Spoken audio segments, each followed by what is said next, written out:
رف رف پہ بیٹھے اور رف رف میں بیٹھ کر کے آقا ہوئے روانہ، عرش بری کو دیکھا قدموں کو چومتا ہے۔ جب جناب محمد رسول اللہ صلی اللہ علیہ وسلم رف رف میں بیٹھ کر عرش الہی پہ گئے تو عرش پہ جانے سے پہلے آپ کو یہ فکر ہوئی کہ جوتے اتار لوں پاؤں سے، اس لیے کہ انہیں معلوم تھا کہ جب سیدنا حضرت موسیٰ علیہ السلام کوہ طور پہ جا رہے تھے تو اللہ رب العزت کا حکم ہوا کہ یہ طور پاک جگہ ہے، موسیٰ اپنے جوتے اتار دو۔ طور سے کہیں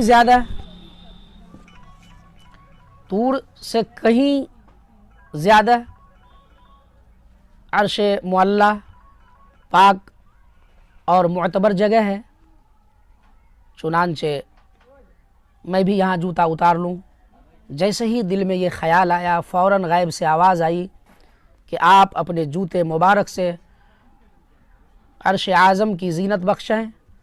آپ جوتا پہن کے ہی عرش پہ آ جائیں۔ چنانچہ آپ عرش پہ گئے، سارے پردے ہٹ گئے اور فرمایا کہ سر کی آنکھوں سے اللہ کے نبی جناب محمد رسول اللہ صلی اللہ علیہ وسلم اللہ کا دیدار کیے، اور یہ وصل دو کماں کا یا اس سے بھی کہیں کم اجمل کسی بشر میں طاقت کہاں کے سمجھے، محبوب اور محب میں راز و نیاز کیا ہے۔ جناب محمد رسول اللہ صلی اللہ علیہ وسلم اور اللہ رب العزت کی دوری اتنی رہ گئی کہ دو جو ہے وہ کمان جو ہوتا ہے، کمان جس میں تیر ڈال کر چلائی جاتی ہے، تو دو کمان کی دوری جیسے سٹا دیا جائے کمان کو، اور اس کی دوری جو یہ رہ جاتی ہے، غرض کے دو کمان جیسے ملی ہوئی رہتی ہے اتنی جگہ بچی رہتی ہے، غرض کے اس طرح اللہ اور جناب محمد رسول اللہ صلی اللہ علیہ وسلم گھل مل گئے۔ یہاں علمی اختلاف ہے، علماء کا ایک بہت بڑا طبقہ کا کہنا ہے کہ جناب محمد رسول اللہ صلی اللہ علیہ وسلم اللہ رب العزت کا دیدار نہیں کیے، ان کی بھی اپنی دلیل ہے، اور یہ علمی اختلاف کا انہیں بھی حق ہے۔ اور ایک بہت بڑا طبقہ ہے جن کا کہنا ہے کہ نہیں، اللہ رب العزت کا دیدار ہوا جناب محمد رسول اللہ صلی اللہ علیہ وسلم کو۔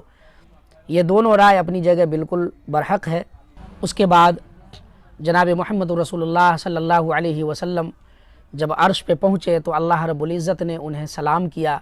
فرمایا السلام علیک ایھا النبی ورحمۃ اللہ وبرکاتہ۔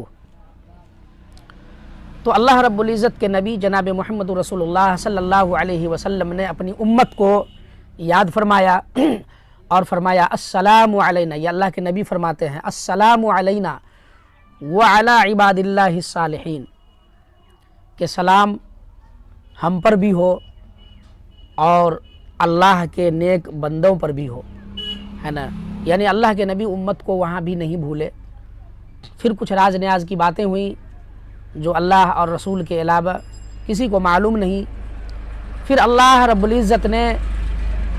وہاں تحفہ دیا، ایک انمول تحفہ دیا، وہ نماز کا تحفہ تھا کہ اے میرے محبوب، جب آپ یہاں آئے، آپ کو میں نے معراج پہ بلایا تو محمد صلی اللہ علیہ وسلم نے فرمایا کہ آپ میری امت کے لیے بھی کچھ دے دیں، تو آپ کو وہاں نماز کا تحفہ دیا گیا امت کے لیے، اور فرمایا اللہ کے نبی نے کہ الصلاۃ معراج المؤمنین، جو نماز پڑھے گا گویا وہ اللہ رب العزت کی طرف سے معراج کا مقام اس کو ملے گا۔ الصلاۃ معراج المؤمنین، نماز مومنوں کا معراج ہے۔ اس کے بعد جناب محمد رسول اللہ صلی اللہ علیہ وسلم نے اللہ رب العزت سے عرض کیا، یا الہی، آپ نے موسیٰ کو کلیم بنایا، داؤد کے لیے لوہے کو نرم فرمایا، عیسیٰ علیہ السلام کو مردہ زندہ کرنے کا معجزہ عطا فرمایا، اور آپ مجھے کیا عطا فرمائیں گے؟ تو اللہ رب العزت نے فرمایا کہ اے میرے محبوب،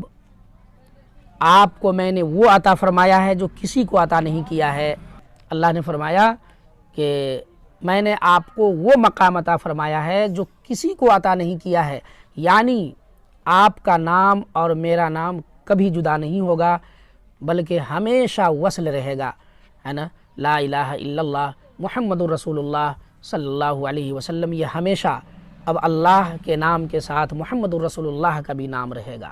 یہ آپ کو میں نے مقام عطا فرمایا۔ اس کے بعد آپ وہاں سے یعنی اللہ رب العزت کے عرش سے جنت و دوزخ اور جہاں تک اللہ رب العزت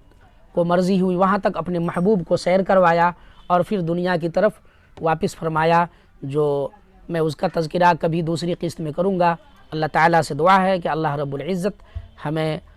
معراج میں جو سبق ملا ہے اس پر عمل کرنے والا بنائے، آمین۔